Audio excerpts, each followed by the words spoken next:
I'm Ken Rockwell. Let's look at the Nikon ZFC and why I love it so much. Well, first off, this is my 1977 Nikon FM, which is not the ZFC. You'll notice it looks the same. We'll get to the FM a little later. This is the Nikon ZFC, and the thing you need to get with the Nikon ZFC is make sure you get this little tiny plastic kit 16 to 50 millimeter lens. This weightless plastic lens works extraordinarily well and really makes this camera come into its own, because with this little tiny lens, it collapses. So this is as it's shooting, but when you're actually carrying it, you can do this. This camera is lightweight, it's fun to shoot, it's an APS-C crop sensor camera, and even with this very slow plastic kit lens, this kit lens has such great stabilization that this little system works fantastically well, even handheld at night. And here's some examples.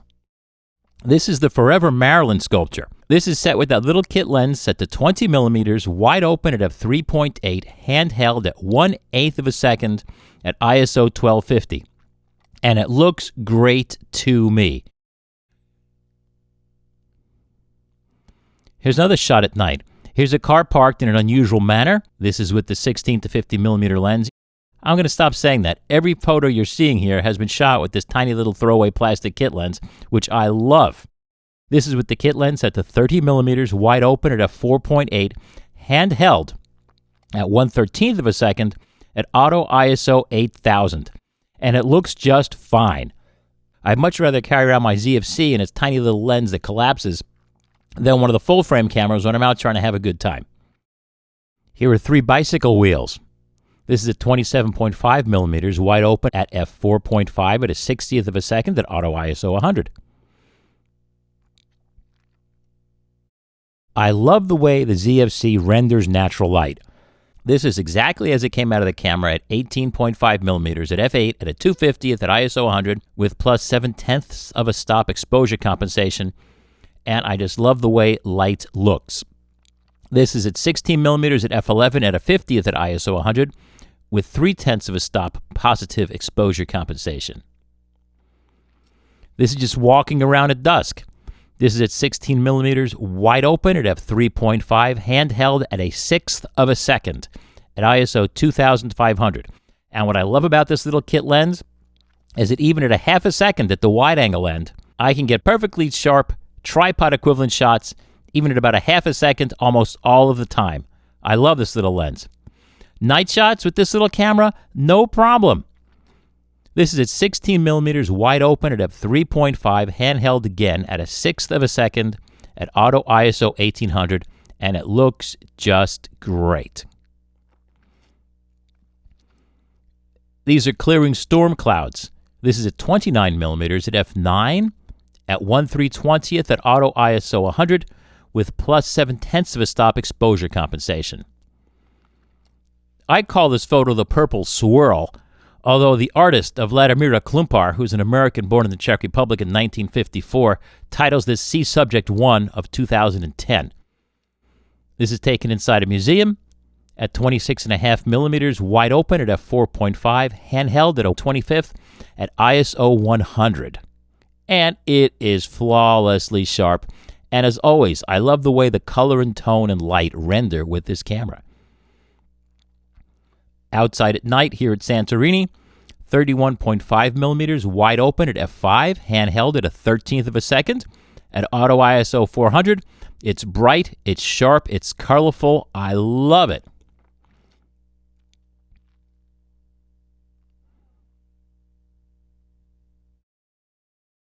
The Tonga Hut, handheld at a 20th of a second at 47 millimeters, wide open at f6, and it looks just great. I love walking around, just doing my thing, carrying my ZFC, and that's what makes it so much fun. It's a lightweight camera, takes great looking pictures. Oh, in daylight? Okay. Here's an orange and black Harley. Again, I love the way the light, colors, and tone render with this camera. This is at 26 millimeters at f9 at a 3/20th at ISO 100, and this is exactly as it was shot straight out of the camera. Now, I do set my camera to the vivid color setting, and I set the saturation inside of that setting up to +3 because I like wild colors. I wouldn't do that for people pictures, but for pictures of things, that's what helps give me these awesome looking pictures. Back to our camera. Another reason people love this is if you're an old-timer who remembers your Nikon FMs and FEs of the glory days of Nikon, back when Nikon was #1, and having a Nikon around your shoulder meant you were either a working professional or someone who was well off enough to afford a professional camera. These were not cheap back in the 70s and 80s and 60s. That is some of the mystique of this camera. So for folks who remember those days, this camera has its charms. And people who remember those days remember the FM series and FE series were always the small Nikons, not the professional F2 series, for instance. So these are always a lightweight, fun weekend cameras of the pros. And even if you don't remember those days, this camera, these feel like metal or are metal, most of these knobs and buttons. The top feels like metal. It might just be a heavy metal plating on plastic like the Canon AE1 was. But most people love this camera. It feels great. It doesn't have a cable release like the real FM and FE do. The only top LCD is this tiny little invisible thing that shows you an F number, which is as invisible in actual use as it is here because it's always in shadow. It's a tiny little thing, and it's giving me F dash dash because I need to extend the lens. There you go. You can ignore that. It's just there for cuteness. I think it's trying to imitate the frame counter just for stylistic purposes. This camera is actually the same thing on the inside as a Nikon Z50. The Z50 is also a marvelous little camera. The differences are that the Z50 has a pop-up flash, where this one just has what looks like a prism. And the Z50 has some different controls. The Z50 does not have a direct entry ISO dial, but the Z50 has it in menus. But also the Z50 has a way, if you just hold the ISO button and then flip the rear or front dials, you can go between auto and manually set ISOs, which you can't do on this camera unless you go into the menus. So the real difference between the Z50 and this is, do you want black, which is a Z50? Or do you want chrome, which is the ZFC? The ZFC, as of this writing, costs a little bit more than the Z50 just because it's newer, maybe more novel. This one has a direct exposure compensation dial as opposed to having an exposure compensation button that you hold and spin a dial with on the Z50. The Z50, the biggest differences are, again, it has a built-in flash in the Z50, and it has a mode dial that gives you U1 and U2, completely programmed modes of the camera. In other words, you can program the camera however you want it and recall it. I'll use U1 for nature landscape, which is my super vivid colors, and U2 for people, which I'll set to normal colors. But that's personal preference. They're both fun little cameras. What's good about this camera?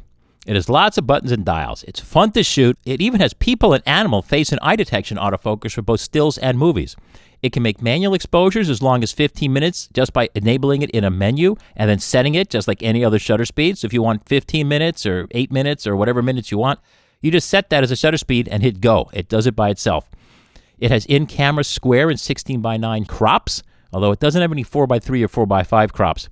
It seems to have all the features and tricks of Nikon's top Z7 Mark II in the menu system, but there might be fewer options for programming some of the FN and other buttons. It has an electronic level. It can do multiple exposures, which I've never done on a digital camera.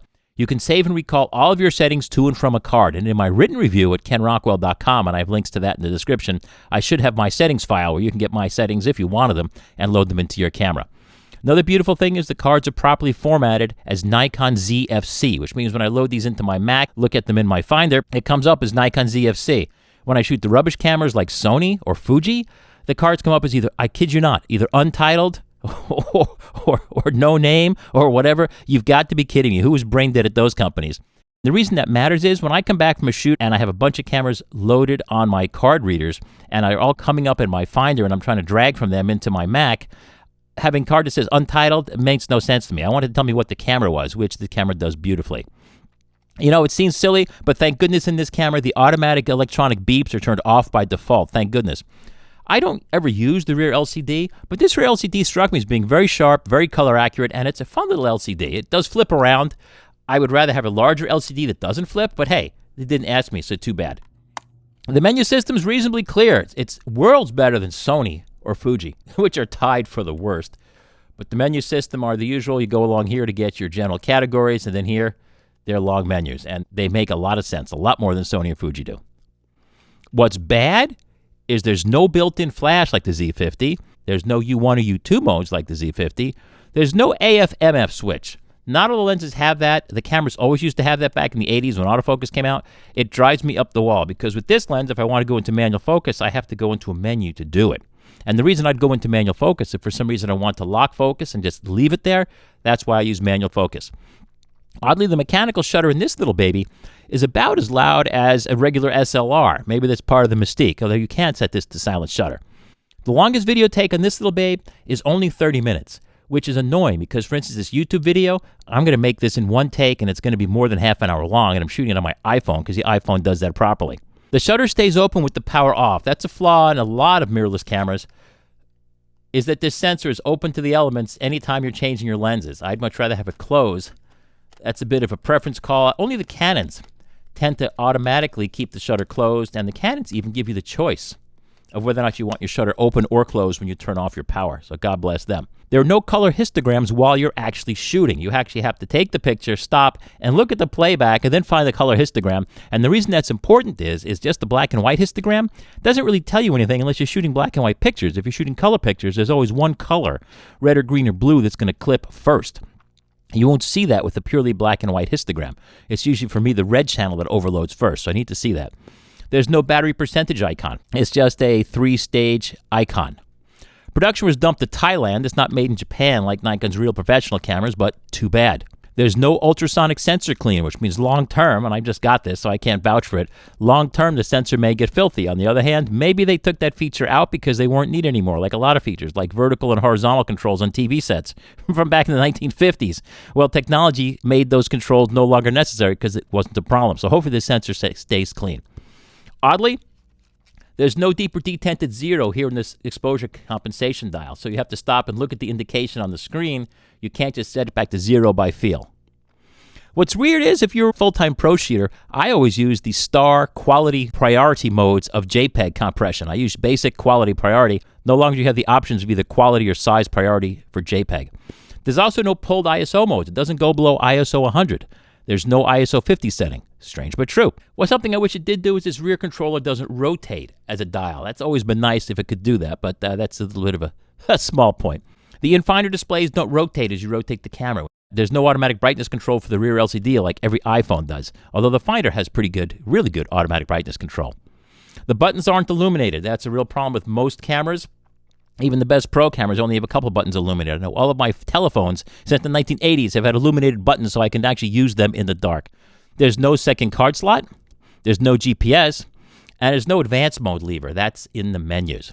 Autofocus. Autofocus is swell for still subjects. Everything you saw was shot in autofocus, and I use the automatic area selection mode, and it works just great. I haven't tried this with sports in action under the ZFC. I know that my Z50 is awful for trying to catch action. It just is not smart enough. Now, when I talk about autofocus speed, I'm not talking about how fast it focuses in and out. Actually, cameras haven't gotten any faster since the 1980s. When I take a 1980 autofocus camera and see how fast it focuses from near to far with its one autofocus sensor, it's about as fast as any of these cameras. What makes a camera faster is its ability to locate the subject inside the frame and then track it as it moves around between sensor to sensor inside the frame. The Z50 was never that good. I can't vouch for how good this is. Again, if you're really into action, you probably don't want to shoot Nikon because the autofocus systems are slow. You want to stick with their digital single lens reflex cameras, which are really, really good. Manual focus is fantastic. Something Nikon does better than anybody is that anytime you turn the manual focus ring, which is this ring here, it responds. It just overrides everything and says, look, if Rockwell's turning the focus ring, he wants me to focus. And it does that. All the other brands only do it some of the time and only if it's some menus. So win for Nikon here. So the manual focus aids just turn this ring until it looks sharp in the finder, the rear LCD.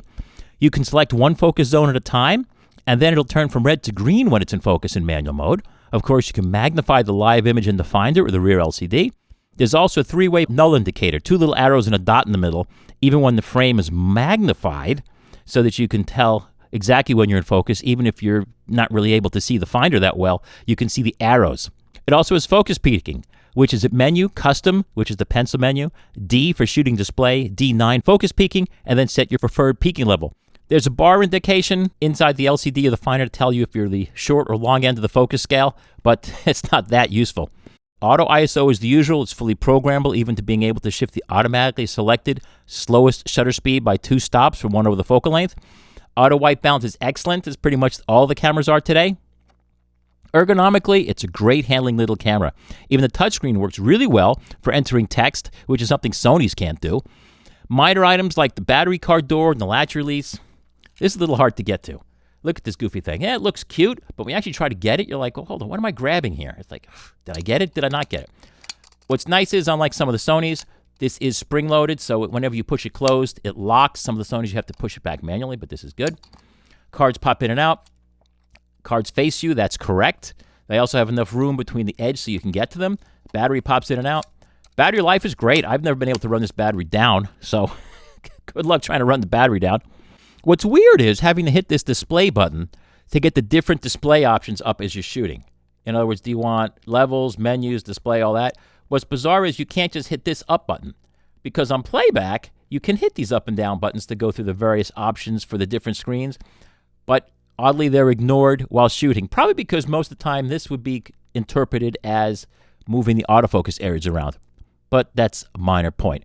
What's odd is you can get this relatively useless black and white histogram, or you can get the level, but honestly, I oftentimes want them both up, and you can't get that. You either get one or the other, so too bad.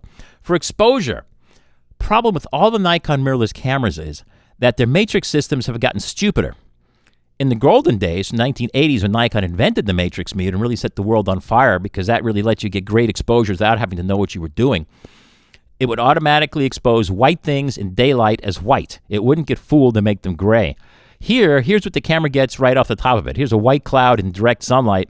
You have to add a stop of exposure compensation to get this proper value. Or the shot of the storm clouds, here's the way it comes out without exposure compensation. And here it is when I add 7/10 of a stop exposure compensation, which is what it needed to get the whites whiter. In other words, the camera's not really smart enough to say, gee, this is at a bright enough level that there's really nothing on Earth that would be that bright unless the sun was shining on it in daylight, so it's probably supposed to be brighter than medium gray. The finder's really good. It's bright, it's sharp, it's clear, it's colorful, it's accurate. It always seems to be at the correct brightness, which is something that Nikons didn't used to do very well. For instance, the original Z7 and Z6 are really bad at that. The finder is great, which makes this a fun camera to shoot, because let's face it, when you're shooting, what makes the camera fun is, does it do what you want it to do? Does it get out of your way? And is the finder fun to look at? If it's tiny and small, it forces you to create stronger images, but it's not as much fun. But this is a fun finder to use. There's no built-in flash, which is really sad. I use my SB400 mounted on top of this if I think to take it out with me, because flash is usually very important for a lot of kinds of pictures. Not pictures at night, but daytime pictures of people. Flash light up their faces, fill up the dark shadows, and really make a huge improvement. So I would suggest getting an SB400 or something for a lot of stuff. For high ISO performance. Now, all these images are available at the written review if you want to download the camera original file and compare them or analyze them to your heart's content.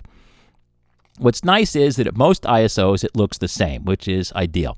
It looks the same from ISO 100 to ISO 1600, but the contrast starts to increase at 3200 and 6400, which is slight, but it does. Also, it tends to get a little softer at 1200 and above, but all cameras do that. Now, if you really want to shoot in the laboratory all day, sure, a full-frame camera like even the Z5 is far superior in a laboratory, but who wants to look at pictures taken in a laboratory? Not me. What's important was I already showed you this camera works great at night, no tripod, handheld with this cheap little zoom lens with its great VR, so don't worry about the hyper ISOs. Of course, like all the other Nikons, the pushed ISOs look horrible, and the H2 push to 204,000 looks absolutely awful. But if you need it, use it, but you shouldn't need it. As I've shown you, for walking around at night, even with a slow lens, ISO 6400 is really the fastest you'd need. Let's take a look at fine details. These are 9.1 times magnification crops, and you'll see how it gets softer like every digital camera does, and even our eyes do in lower light. Loses resolution as the ISO increases. And like most cameras, you won't realize this because people very rarely enlarge things this much when they're shooting at this high in ISO, simply because they're shooting at a high ISO is because they don't have a tripod, so they really aren't getting much of anything sharp in the first place. But you'll notice all the fine detail evaporates, which is normal. It is the noise reduction, smoothing over and smudging over everything, trying to erase all the noise, and it winds up taking out a lot of the subject with it too. Another huge difference is, and this is the case for all digital cameras, is how much detail does it have in the shadows as the ISO increases. And like all digital cameras, it's got the most detail at the lowest ISO. As we go up in ISOs, you'll notice that the detail on the screen, and then eventually even the bricks at 45-degree angles below, simply disappear because they're removed by the noise reduction, because you're giving so little exposure at the higher ISOs and the shadows, there's simply no light there. There's no photons. And as we get to the very highest ISOs, you'll see we have more noise than picture. And at the very, very highest ISO, there's really nothing there. It looks like garbage. So watch out. When you see camera makers advertise ISOs, anybody can get high ISOs. It's a question of how useful is it at that high ISO. For lens corrections, This is all the modern lens corrections for distortion and diffraction and fall off, any of which you may turn on or off. Although some lenses don't let you turn off some of the corrections. For instance, this little 16-50 doesn't let you turn off the distortion correction. Nikons, ever since 2007, have always corrected for lateral color fringes automatically as part of their secret sauce. The mechanical quality of this, it feels really nice. I was not expecting much, and I didn't look too hard because, you know, it's an inexpensive camera, but it feels really nice. What looks like metal feels like metal, and so I'm not looking too far into it. Yes, these control dials look like metal, but they're actually plastic, and I can't tell if some of these dials are actually simply metal vanity covers over plastic, but I'm not looking too hard. It's an inexpensive camera, and it feels far above what it should. When it comes to data, the worst thing is it have a junk file named nc_fllst.dat in every image folder. That drives me up the wall because when I copy my images onto my Mac, I have to be careful not to copy the junk file because I'm going to delete it anyway. It just wastes my time. And for me, time is money. The battery is fine. I haven't been able to run it down in a single day. Charging is easy. I could use the included external charger, but I don't bother. I just charge with a USB-C power delivery adapter, and I pop it into the USB-C socket here, and it's good to go. My camera draws about 9.5 watts from a power delivery charger. It draws about 3.5 to 4.5 watts while operating through the PD charger. It also charges from a regular cord and a regular USB socket that's not USB PD. Also, this is paramount. Sony does a horrible job at this. My A7R Mark IV is awful because it never really turns off when you leave the power on because it gets confused, and when it's around your neck, the Sony cameras see your body there and think your head's to the finder, so it thinks it's active, and it doesn't turn off the power like it should, and it winds up killing your batteries. No, this camera's great. It's not dumb enough to fall for that trick. So when you're shooting, it wakes up, just tap the button. The way I do it, it's around my shoulders, and as I pick it up, I press the button, so it's already woken up by the time it gets to my eye. I can shoot this camera all day long with the power always on, and just to wake it, I just do this as I pick it up. It works great. It goes to sleep automatically, and so everything's good. For clock accuracy, we're really getting into specifics here. And the reason you'd care about clock accuracy is when I get home and sort all of my images from all of my cameras and my iPhone into the same folder, sometimes I want to sort them not by file name, but by time of day. So I have all the shots of the same thing at the same time sorted out, so I don't want the cameras getting too fast or too slow on me. Believe it or not, the clock accuracy of these cameras is an analog adjustment for the oscillator frequency inside the camera, and they all come out a little different, just like everything else analog. My particular sample is poor. It gains about 2/3 of a second per day, or about 20 seconds per month, which means up until you hit daylight savings time, you could be a couple minutes off. But again, your sample will be different. Let's compare this to some cameras. Well, I compared it to the Z50 at the beginning. The Z50 is basically the same thing on the inside. It's just your choice of controls. The Z50 has some additional FN1 and FN2 buttons on the front and a mode dial on top, which gives you U1 and U2. But it doesn't give you an ISO dial. But the Z50 does give you easy selection of turning auto ISO on or off. So that's really all potato. Do you want black or chrome? And do you want a built-in flash or not?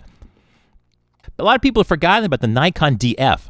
The Nikon Df is a full-frame digital single-lens reflex. It takes f-mount lenses. It'll even take ancient f-mount lenses like this 1970 non-AI guide number Auto Nikkor, and it works just swell with them. It even has this dial on the side, which mimics Nikon's original rangefinder cameras from the 1940s. It looks the same. It is full frame, but it's a DSLR, not mirrorless. And you can only get those used today, and they sell for about $1,400 used on eBay, and the link to them is in my review, which, again, all this stuff is linked in my description to my website, which is really the full information. That is an option if you just want style. Honestly, I find this little camera more fun than the DF.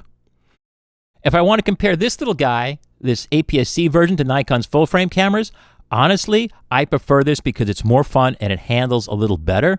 I've never liked Nikon's full-frame mirrorless cameras. Yes, in a laboratory, the full-frame cameras can perform a little better, but I'm not shooting in a laboratory. And the best thing about this camera is this little DX lens, this little collapsible lens. And notice I've got a filter on it. If I take off the filter, this lens is so tiny, this makes the camera. What you don't want to do is don't think to yourself, oh, I'm going to get the FTZ adapter and adapt my other lens. Here's an 18-50 kit lens. So here's a kit lens, and even though the kit lens and this lens are hugely different in size, once you stick this on the FTZ adapter, this is huge.